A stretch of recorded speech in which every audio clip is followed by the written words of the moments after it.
बोलो कृष्ण कन्हैया लाल की जय, राधा रानी की जय, सभी गोपियों की जय, बोलो यमुना मैया की जय।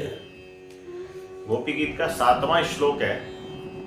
प्रणत देहिनां पापकर्षणं तृणचरानुगं श्रीनिकेतनं फणिफणार्पितं ते पदाम्बुजम् कर्णकुचेषु न कृन्धिर्क्षयम्। बड़ा सुंदर भाव है। गोपियां कह रही हैं कि देखो तुम्हारे जो चरण कमल है वो शरणागतों की पापों को नाश करने वाले हैं। तुम्हारे चरण कमल का कृष्ण जी से, भगवान से कह रही हैं। और वे चरण कमल कैसे हैं कि सौंदर्य और माधुर्य की जो देवी हैं लक्ष्मी जी, उनकी नित्य प्रति सेवा करती हैं।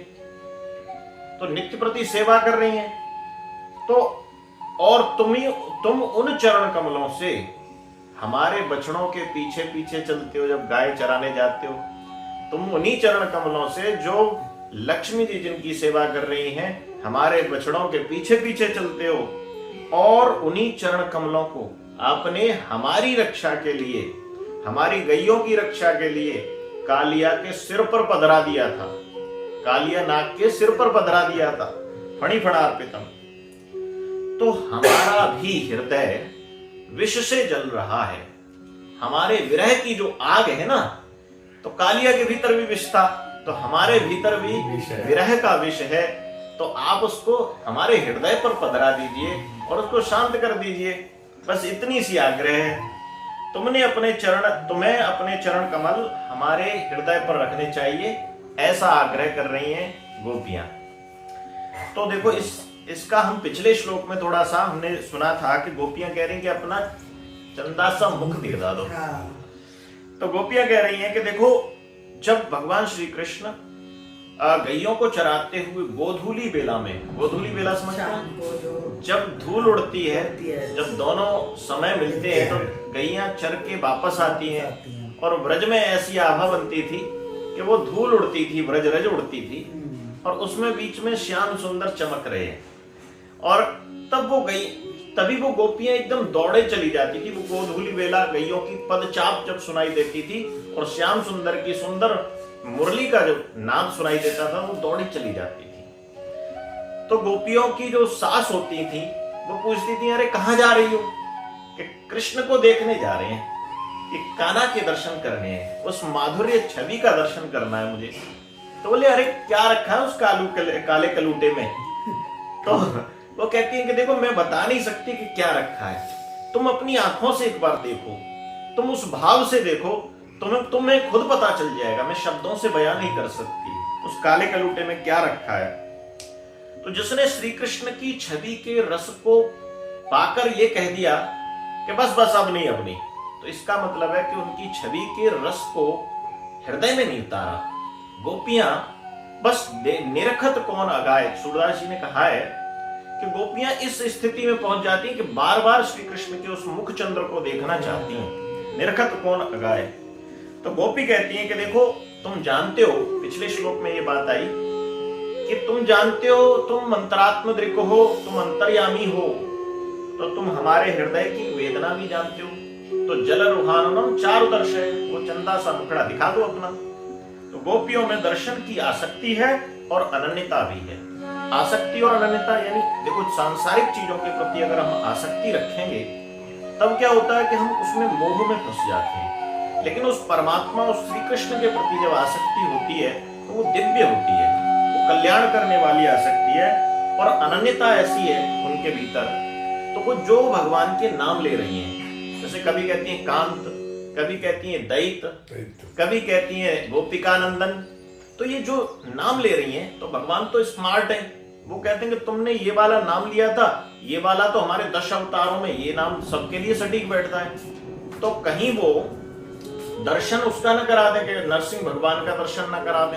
बोले तुम्हें चाहिए थे ना कि ये वाले, वो विशेषण नरसिंह भगवान में भी हो, कहीं वामन भगवान का दर्शन ना कर दें, तो गोपियां बार बार नाम बदल रही हैं। और वो बदलने का तात्पर्य है कि हमें तुम्हारा ही दर्शन चाहिए, रूप नहीं चाहिए। तो ये है दर्शन की अनन्यता, यानी और किसी का दर्शन नहीं चाहिए, मुझे तुम्हारा दर्शन चाहिए हे कृष्ण। तो अलग अलग नामों को बदलती हैं। तो भगवान कह रहे हैं कि ऐसे ही तुम्हारे हृदय में आकर बैठ जाएं क्या? कुछ तुम्हें मालूम है कि हम सबके हृदय में भीतर से दृष्टाएं, सब बहुत काम है हमारे पास, हम चारों तरफ देख रहे हैं, तुमने ही पिछले श्लोक में कहा। तो गोपियां कहती हैं कि ऐसे खाली मत बैठना, खाली बैठने की जरूरत नहीं है, तुम बस हमारे अपने चरण कमल हमारे हृदय पर पधरा दो, तो इससे हमारे विरह की ज्वाला शांत हो जाएगी। अब आता है इसी श्लोक में प्रणत देहिनाम पापकर्षणम। भगवान को प्रणाम करने की महिमा भी उद्घाटित हो रही है इस श्लोक में। प्रणत देहिनाम पापकर्षणम, जो देहधारियों के पापों का कर्षण कर लेता है, खींच लेता है, जिसको एकमात्र प्रणाम करोगे तो पाप समाप्त। और वो प्रणाम कैसा? भीतर से भाव से आना चाहिए। वो गोपी भाव जब आएगा और एक बार कृष्ण को प्रणाम कर लोगे तो भीतर के समस्त पाप शून्य हो जाएंगे, वरना शून्य नहीं होते। तो भगवान श्री राम के सामने जब विभीषण आया है ना, तो एक कामना लेकर आया है, लेकिन जैसे ही उनको प्रणाम किया है तो वो कहता है कि और कछु प्रथम वासना रही, प्रभु मूरत सरित शोभई, प्रभु पद प्रीत सरित शोभई। भगवान के चरण कमलों को देखकर वो जो कामना थी ना लंका का राजा बनने की, वो समाप्त हो गई। भगवान भी कहते हैं कि सन्मुख होए जीव मोय जब ही, जन्म कोटि अगनासे तब ही। जब भाव से भगवान के समक्ष एक बार जीव चला जाता है और भाव से हल्का सा भी प्रणाम कर लेता है, तो हजारों जन्मों के उसके जो पाप है ना, वो सब नष्ट हो जाते हैं। ये प्रणाम की महिमा है।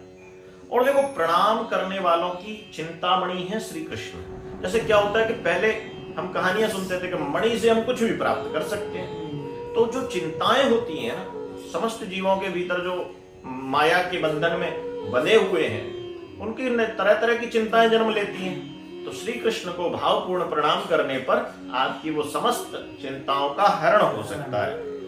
और प्रणाम करने का जो तात्पर्य है एक और है कि जब व्यक्ति भाव से प्रणाम करता है, तो कहने का तात्पर्य है कि वो सब कुछ अपने भीतर का जो सेवा का भाव है वो प्रकट कर देता है और पात्र बन जाता है सब कुछ स्वीकार करने का। कई बार क्या होता है कि जैसे हम कहीं जा रहे हैं तो कोई व्यक्ति प्रणाम करता है, तो कई ये भाव आ जाता है कि अच्छा प्रणाम कर रहा है या राम राम कर रहा है, तो इसका कोई हित होगा तभी। ऐसा भाव मूर्खता का भाव है।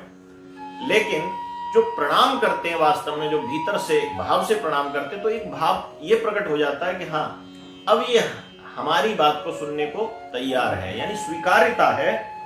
और प्रणाम में क्या होता है कि दिव्य चेतनाएं जितनी भी होती हैं, वो देखो प्रकृति में अनेकों दिव्य चेतनाएं हमें दिख नहीं रही हैं, लेकिन होती हैं। कई बार जैसे दूर से प्रणाम करेंगे तो वो दिव्य चेतना कब आशीर्वाद देकर चली गई कुछ पता ही नहीं पड़ता, और वो आशीर्वाद इतना फलीभूत हो जाता है। तो प्रणाम की महिमा बहुत है। हमारे यहाँ पर पूरा प्रणाम का विज्ञान है। जब भगवान श्री कृष्ण और अर्जुन गीता में कुरुक्षेत्र के युद्ध स्थल में जब भगवान श्री कृष्ण अर्जुन को उपदेश दे रहे हैं, तो वो थोड़ी देर के लिए भूल गया है कि ये मेरे संग जो सारथी बने हैं कि ये भगवान भी हो सकते हैं। क्योंकि कोई अच्छी चीज आपके पास हो तो ये लगता है ये तो मुझे प्राप्त ही है, लेकिन जब वो चीज दूर चली जाती है तब लगता है कि उसकी महत्ता पता लगती है। तो वो भगवान को भी एक तरीके से वो भूल गया है कि ये भगवान है। तो भगवान कहते हैं कि माम नमस्कुरु, मुझे नमस्कार कर, मुझे प्रणाम कर, तू जानता नहीं है मेरी महिमा को। भगवान याद दिलाते हैं, भूल मत, प्रणाम करेगा तो तुझे बहुत कुछ मिलने वाला है। तो भगवान को जो प्रणाम करते हैं उसकी महिमा होती है। दूसरा, चरणामृत आप देखते हो कि चरणामृत जो हम भगवान का पीते हैं, तो उसकी भी एक महिमा है। तो चरणामृत में भी कहा गया है कि अकाल मृत्यु हरणम, अकाल मृत्यु का हरण कर लेता है। सर्व व्याधि विनाशनम, जो लौकिक व्याधियां हैं और जो भवरोग की व्याधियां हैं यानी रोग, इनका नाश करने वाला है। विष्णोद पादोदकम तीर्थम पुनर्जन्म न विद्यते, भगवान विष्णु के चरणों का जो चरणामृत पीते हैं उनका पुनर्जन्म नहीं होता, मोक्ष प्राप्त होती है। कहीं भी जाओ चरणामृत लो भगवान का और पाओ। तो ये भगवान के चरणों से निकला, वो प्रणाम से ही संबंधित हुआ। तो जो भावुक भक्त होते हैं, आपने देखा होगा कि ब्रज की रज में लोटपोट हो जाते हैं। क्यों हो जाते हैं? क्योंकि उनके चरणों से ब्रज की, भगवान के चरणों से ब्रज की रज स्पर्श है और वो ब्रज की रज वहीं पड़ी हुई है। तो वो जब ब्रज की रज में वो लोटपोट होते हैं तो भगवान आशीर्वाद देते हैं। तो वो प्रणाम की महिमा है। आज प्रत्यक्ष श्री कृष्ण को प्रणाम नहीं कर पा रहे, तो उस चरण रज जो उनके चरणों से स्पर्श है उसको ही प्रणाम कर लो, तो वही फल उससे मिलता है। केवट का भी आप किस्सा जानते हो। केवट भी कहते हैं कि भाई प्रभु, भगवान कहते हैं कि कुछ मांग लो ना, गंगा पार कराइए तुमने। तो बोले कि प्रणाम, मुझे प्रणाम करके, पहले तो चरण धोते हैं गंगा पार कराने से पहले, फिर भगवान कहते हैं कुछ मांग लो ना, गंगा पार कराइए। तो केवट कह रहे हैं कि ऐसा है प्रभु, देखो मैं भी पार कराने वाला हूँ और आप भी पार कराने वाले हो। मैंने गंगा पार कराई है, आप मुझे भवसागर पार करा देना। तो केवट ने भी तो प्रणाम किया है, तो भगवान भवसागर प्रणाम के कारण ही करा देते हैं। और कहा गया है शास्त्रों में कि श्री कृष्ण को एक बार भाव से प्रणाम करना 10 अश्वमेध यज्ञ के बराबर फल देता है। और तो और शास्त्रों में अगली बात ये भी गई है कि देखो 10 अश्वमेध यज्ञ का मामला भी छोटा पड़ जाएगा। क्यों? क्योंकि 10 अश्वमेध यज्ञ करने के बाद व्यक्ति को जन्म लेना पड़ता है फिर भी, लेकिन श्री कृष्ण को प्रणाम करने के बाद पुनर्जन्म न विद्यते, दोबारा कभी जन्म नहीं होता। वो भगवान के धाम में ही वो व्यक्ति रहता है, वैकुंठ में ही रहता है। फणी फणार्पितम ते पदाम्बुजम तृणचरानुगम। तृणचरानुगम, ठाकुर जी कह रहे हैं कि देखो भैया, तुम्हारा हृदय तो कठोर है, तुम कह रही हो कि हृदय में पधर जाओ, तो अपने चरण कमलों को पधार दो। तुम्हारा हृदय तो कठोर है और मेरे चरण कमल कोमल हैं, तो आप बताओ कि मैं अपने कोमल चरण कमलों को तुम्हारे कठोर हृदय में कैसे पधराऊं? कठोर हृदय इसलिए क्योंकि मान मद आया था ना गोपियों को, तो भैया मान अहंकार वाला व्यक्ति तो कठोर ही होगा। तो भगवान इतने बड़े प्यार से कह रहे हैं कि बताओ कैसे अपने कोमल चरणों को पधराऊं। तो गोपी कहती है कि देखो, जब तुम वहां जाते हो ना, कहा गैया चराने के लिए, तो कहां पे नंगे पैर जाते हो और गिरिराज गोवर्धन के पत्थर वहीं पर पड़े हुए हैं, और गिरिराज गोवर्धन के वो तुम्हारे कंकड़ पत्थर तुम्हारे चरणों में चुभते होगे, तब ये बात नहीं कहते हो तुम। और आज हमारे हृदय की बात आई तब तुमने ये कह दिया। तो ठाकुर जी कहते हैं कि देखो भैया, हमारे चरण कमल कोमल हैं, और जैसे ही हम गिरिराज जी पर जाते हैं तो गिरिराज जी भी अपने आप को कोमल बना लेते हैं। तो ये भाव है। तो फणि फणार्पितम ते पदाम्बुजम। अब सूरदास जी कहते हैं देखो भगवान से फणि फणार्पितम यानी क्या होता है कि जो कालियानाग था, कालियानाग के मस्तक पर भगवान ने अपने चरण कमल पधराए। तो अब यहां से भाव एक शुरू होता है कि जैसे सूरदास जी कह रहे हैं कि देखो भगवान, मुझे मेरे मन को ना, मेरा मन है, इस मन को भी अपनी गैया बना लो। तो कहते हैं सूरदास जी फिर भगवान से वार्ता करते हुए कहते हैं कि देखो, इसके बदले में मैं तुम्हें कुछ देना चाहता हूं, तुम अगर ऐसा करोगे तो मैं तुम्हें फीस दूंगा। तो बोले कि क्या फीस दोगे? तो बोले मेरे मन को जब तुम गैया बना लोगे तो मेरी ममता तुम ले लेना, मेरे भीतर की जो ममता है वो तुम रख लेना। सबके ममता ताज बटोरी, मम पद मनह बांध पर डोरी, भगवान से कहते हैं। तो ममता देकर देखो, ममता देने का तात्पर्य क्या हुआ?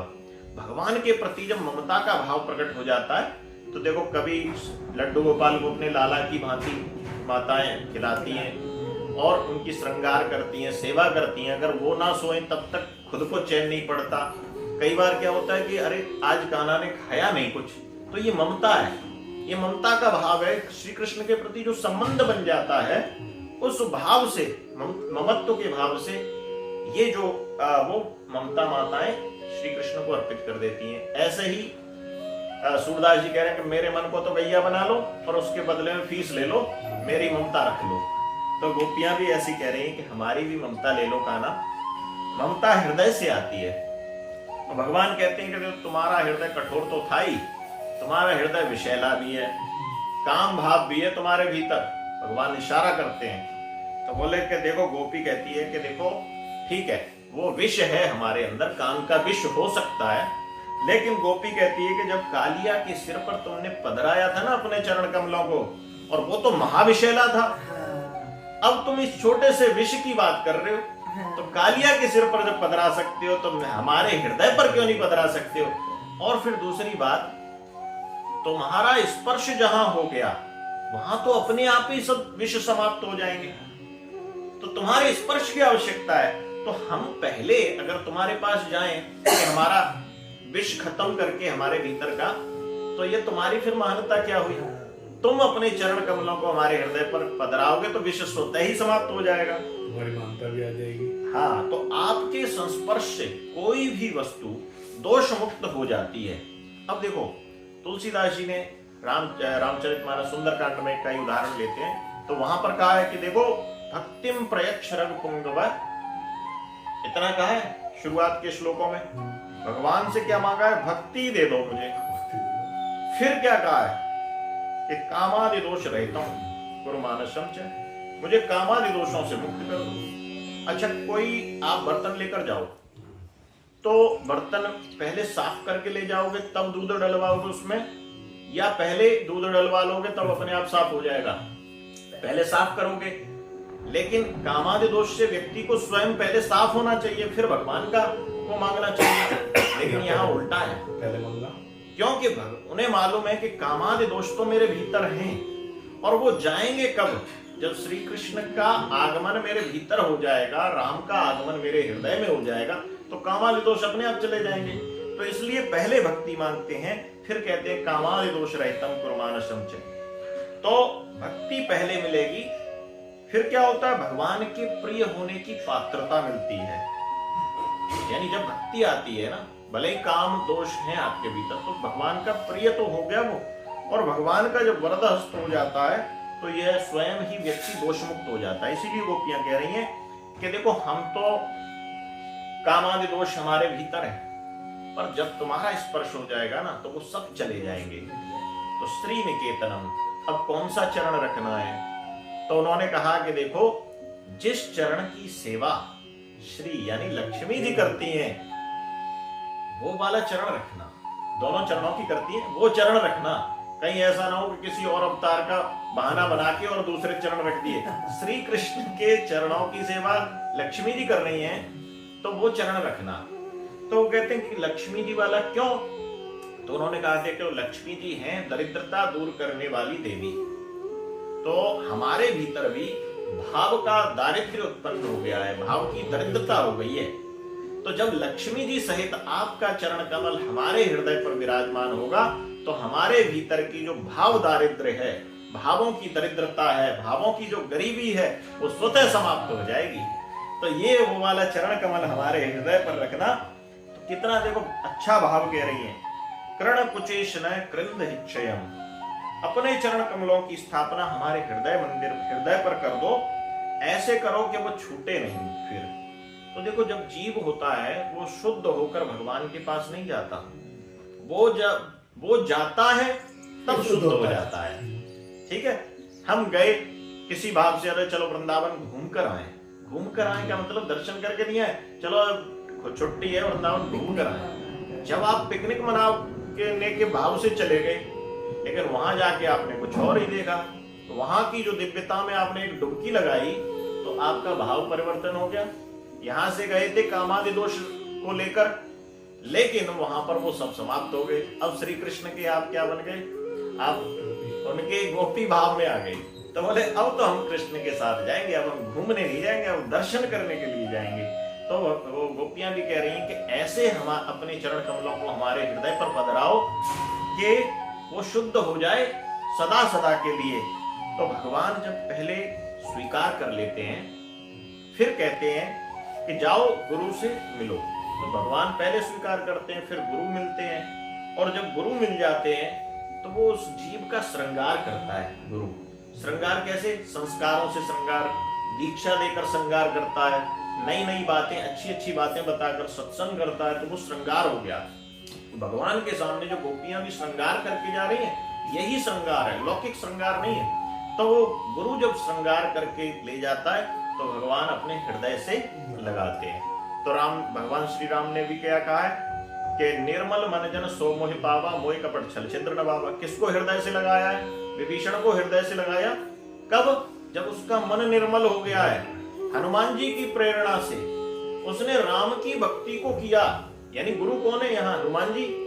और विभीषण जीव है और परमात्मा राम है। हनुमान जी की प्रेरणा से हनुमान जी ने जब श्रृंगार से संस्कारों से उसको सजाया, तब जाकर उसके मन में वो भक्ति भाव पैदा हुआ, कामनाएं हटी, तब वो उसका मन निर्मल हुआ, तब राम ने अपने हृदय से लगाया उसको।